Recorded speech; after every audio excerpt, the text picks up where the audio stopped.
자, 청취자 여러분이 보내주신 자료로 핵심만 짚어보는 시간입니다. 오늘은 2025년을 돌아보고 또 2026년을 전망하는 한 유튜브 토론 기록을 보내주셨어요. 여러 시장 분석가들이 모여서 작년에 각자 어떤 주식에 꽂혔었는지 그리고 올해는 또 뭘 좋게 보는지 아주 솔직하게 이야기를 나눴더라고요. 이 자료를 딱 봤을 때 정말 흥미로웠던 게 작년에 시장을 이끌었던 그 이야기들이 뭐랄까 파노라마처럼 쫙 펼쳐지는 느낌이었어요. 우리가 놓쳤던 건 없는지, 또 올해는 어떤 기회가 있을지 그 실마리를 여기서 한번 찾아보자는 거죠. 자, 그럼 한번 제대로 파고들어 볼까요? 네, 딱 맞는 표현이네요. 이 분석가들 대화를 따라가다 보면요, 크게 세 덩어리로 이야기가 나뉘어요. 첫 번째는 내가 2025년 초에 남들보다 먼저 발견했다. 이렇게 약간 자랑하는 주식들. 두 번째는 2025년 시장을 그야말로 뜨겁게 달군 최고의 성장주들. 그리고 마지막은 2025년에도 좋았지만 2026년이 더 기대된다. 이렇게 꼽은 주식들입니다. 이분들 논리를 따라가다 보면 기술, 에너지, 바이오를 넘나드는 탄 그림이 보이기 시작할 겁니다. 좋습니다. 그럼 그 자랑부터 한번 들어보죠. 2025년 초에 발견한 보석 같은 주식들 첫 번째 주자가 바로 닌텐도네요. 게임 좋아하는 분들이라면 아주 솔깃할 이름인데요. 그렇죠. 이 분석가 말이 스위치2가 나오기 직전에 닌텐도가 너무 저평가 상태였다는 거예요. 다들 기대 반 걱정 반이었는데 막상 출시되자마자 주가가 20%나 뛰어버렸죠. 와, 20%나요? 네. 최근에 주가가 좀 내려오긴 했는데 오히려 이 분석가는 이게 새로운 매수 기회일 수 있다 이렇게 보더라고요. 매출이나 수익 성장세가 여전히 아주 탄탄하거든요. 그런데 자료를 보니까 좀 특이한 점이 이게 장외시장, 그러니까 OTC 주식이라고 하더라고요. 이러면 사실 일반 투자자들이 접근하기엔 좀 부담스럽지 않나요? 정확히 보셨어요. 그게 단점이죠. 그래서 분석가도 그 점은 분명히 짚고 넘어가요. 모두에게 열려있는 기회는 아니다 이거죠. 그리고 사실 본인도 경제 전반이 좀 안 좋아서 기대했던 것만큼 주가가 폭발하진 못했다 이렇게 솔직하게 인정하더라고요. 하지만 다른 분석가들의 목표 주가는 계속 올라가고 있어서 여전히 긍정적으로 보고 있는 것 같아요. 알겠습니다. 자, 다음은 AI 칩 경쟁의 판을 흔들고 있는 AMD네요. 이건 정말 2025년에 이야기가 많았던 주식이죠? 맞아요. AMD는 분석가들이 사실 몇 년을 지켜봤는데 AI 이야기는 무성한데 막상 뭐랄까 실적으로 증명하기까지 시간이 꽤 걸렸잖아요. 진짜 기회는 연초에 주가가 확 빠졌을 때였다고 해요. 아, 그때요? 네, 그때 다들 AMD 끝난 거 아니냐는 비관론이 꽤 많았는데 오히려 그때가 매수 적기였다는 거죠. 결국 역발상 투자가 성공한 셈이네요. 어떤 믿음이 있었기에 그때 들어갈 수 있었을까요? 바로 MI450이라는 신제품에 대한 기대감 때문이었어요. 이게 성능 면에서 거의 엔비디아 제품과 맞먹을 거다 이런 소문이 돌면서 데이터 센터 사업부가 세 자릿수 성장을 할 거라는 예상이 나왔거든요. 실제로 지금 시장 상황이 어떠냐면 AMD가 GPU를 찍어내는 족족 다 팔려나갈 정도로 수요가 엄청나다고 합니다. 공급이 수요를 못 따라가는 거죠. 그럼 앞으로의 전망도 아주 밝게 보겠네요. 네, 분석가들은 앞으로 1년 동안 최소 50%에서 많게는 100%까지도 오를 수 있다 이렇게 보더라고요. AI라는 거대한 파도가 이제 막 AMD의 실적에 본격적으로 반영되기 시작했으니까요. 결국 AMD의 성공은 엔비디아라는 거대한 산을 넘으려는 도전자의 이야기군요. 근데 재밌는 건 바로 그 다음 주식이 한때 반도체 제왕이었지만 이제는 도전자 입장이 된 인텔이라는 점입니다. 방어에서 공격으로 전환한다는 말이 참 와닿네요. 어떤 공격을 준비하고 있었던 거죠? 그 표현이 핵심이에요. 인텔은요, 그 새 CEO가 오고 대대적인 구조 조정을 하면서 주가가 정말 바닥을 쳤잖아요. 네, 맞아요. 근데 한 분석가는 인텔은 현금이 워낙 많은 회사라 본질은 변하지 않았다 이렇게 본 거예요.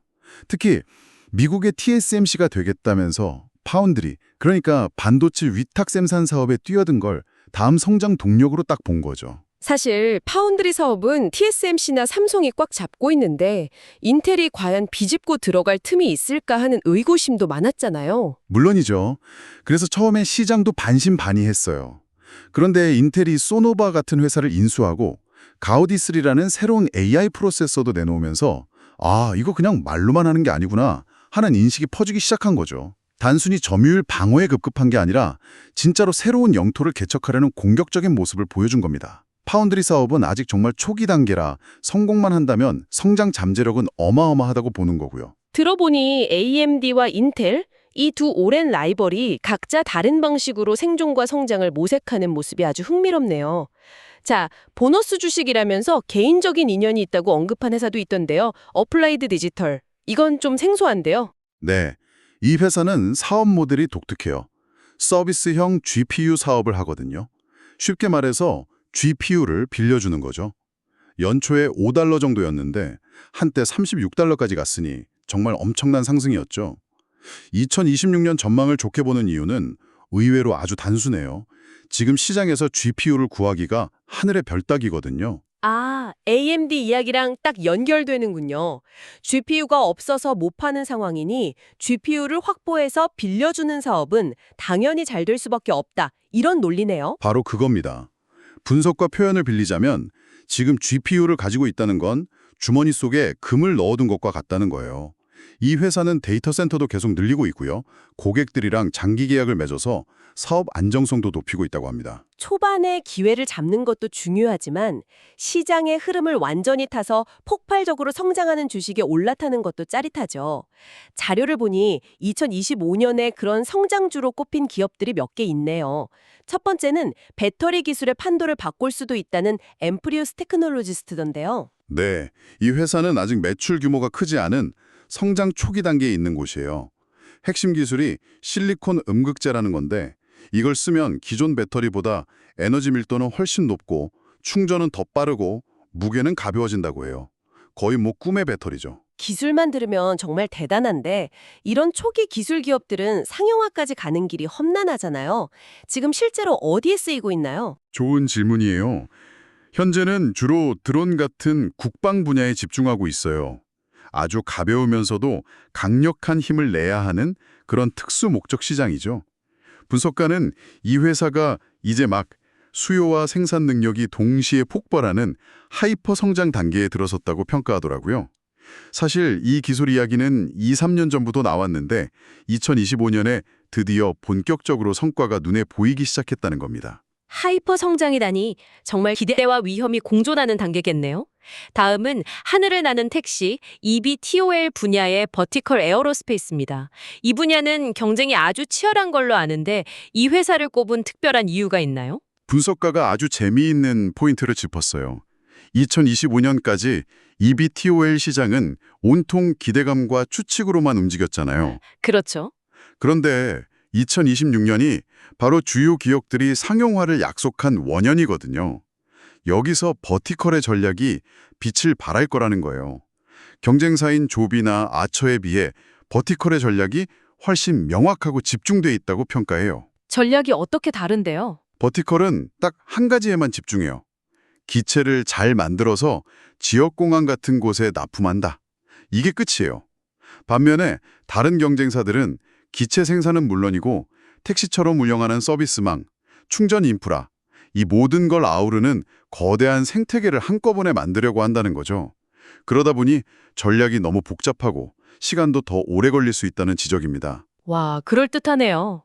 하나만 제대로 파는 전략이냐? 처음부터 판을 다 짜는 전략이냐의 차이군요. 상용화가 코앞인 시점에서는 버티컬의 단순한 전략이 더 빠를 수 있겠네요. 네, 분석가는 그렇게 보고 있는 거죠. 상용화 경쟁에서 더 유리한 고지를 점할 수 있다는 분석입니다. 성장주 이야기에서 AI를 빼놓을 수는 없죠. 2025년의 스타 페런티어가 등장했습니다. $20도 안 하던 주식이 $180까지 갔으니 정말 엄청났죠. 그야말로 폭발적인 한 해였죠. 분석가는 이제 막 주가가 폭등하는 허니문 시기는 좀 지났지만 앞으로도 견고한 성장은 계속될 거라고 봐요. 2025년에 펠런티어가 이뤄낸 중요한 성과를 세 가지로 정리하더라고요. 어떤 것들이죠? 첫째, 우리도 돈 벌 수 있다는 수익성을 드디어 증명했어요. 둘째, 그동안 정부 사업 의존도가 너무 높다는 비판을 받았는데 이제 민간 부문 매출이 전체의 절반에 육박할 정도로 체질 개선에 성공했고요.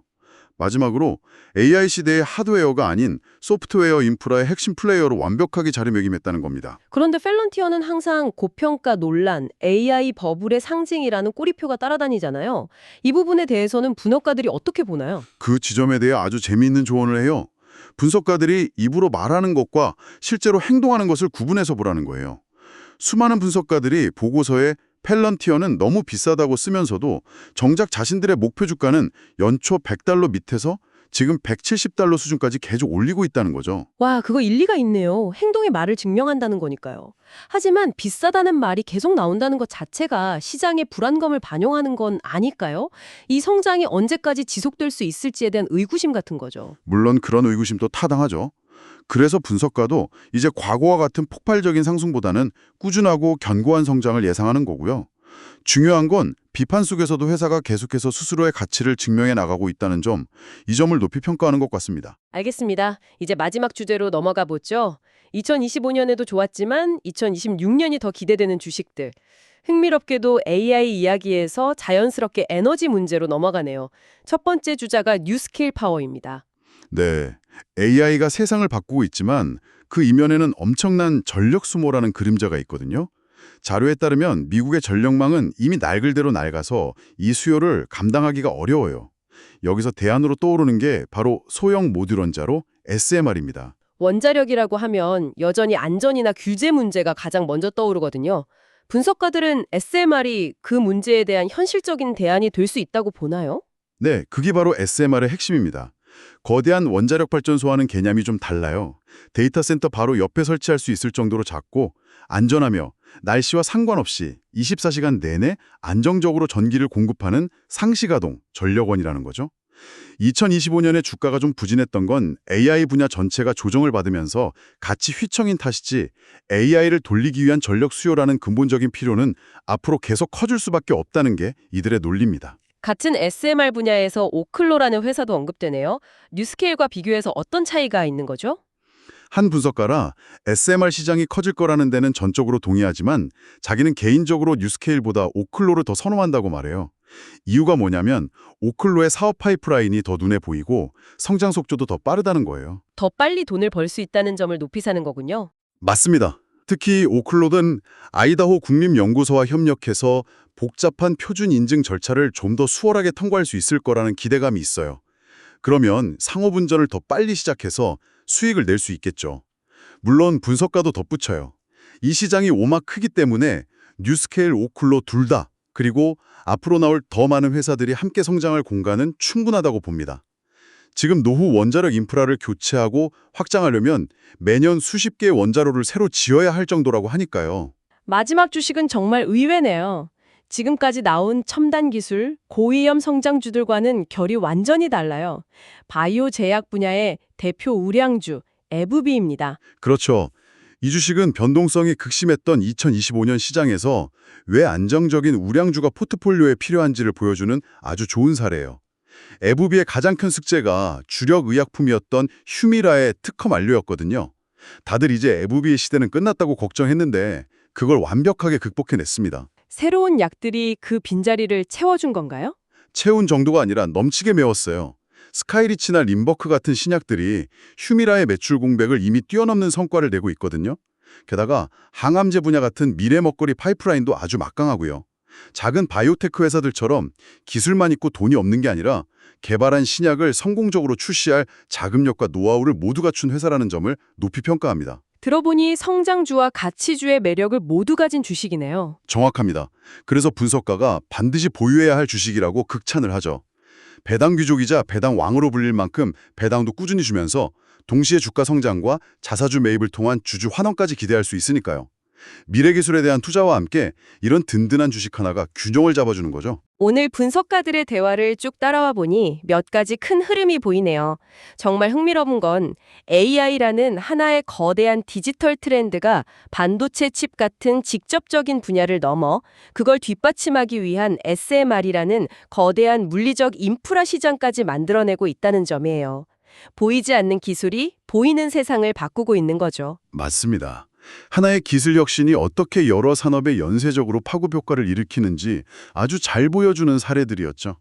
배터리 기술이나 EVTOL 같은 먼 미래의 이야기부터 에브비처럼 지금 당장 현실의 문제를 해결하며 꾸준히 성장하는 기업까지 스펙트럼도 아주 넓었고요. 그러고 보니 오늘 나온 이야기들은 대부분 미국 기업에 초점이 맞춰져 있었어요. 네, 그렇죠.